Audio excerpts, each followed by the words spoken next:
So if I were a young British Muslim today, completely subscribed, yeah, I've got my own faith, my own religion, but completely subscribed to broadly the sort of values of the sort of society that we live in, I would be so worried and scared by some of the rhetoric that we hear from very mainstream people, because it sort of suggests that there is a basic incompatibility between who I am and my faith and the society in which I live.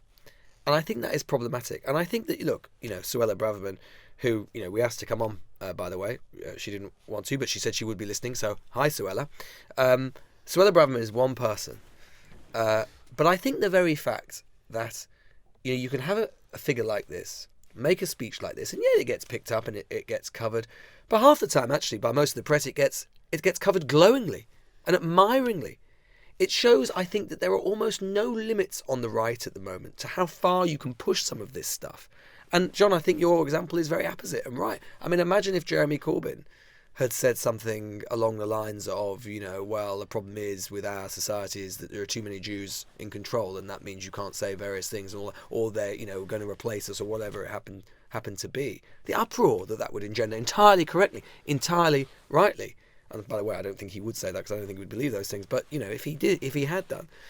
And I think that it shows how very quickly, we talk about the Overton window, the idea of what's acceptable within a society to think and to say. I think this stuff has moved very, very quickly. The very fact that, as far as I know, this hasn't got much coverage almost anywhere. We're talking about it. But now we are the frogs in the boiling waters, just a shrug on the shoulder. Oh, yeah, there's a former Home Secretary there suggesting that Britain's going to be an Islamist country within 20 years. Yeah, maybe she's right. Yeah. This is crazy. So I find the journey... it would make Enoch Powell blush, some of this stuff. It complicates our relations with America, where there's an audience, a ready audience for this. It complicates kind of race relations at home, where people are going to feel more alienated and more polarised.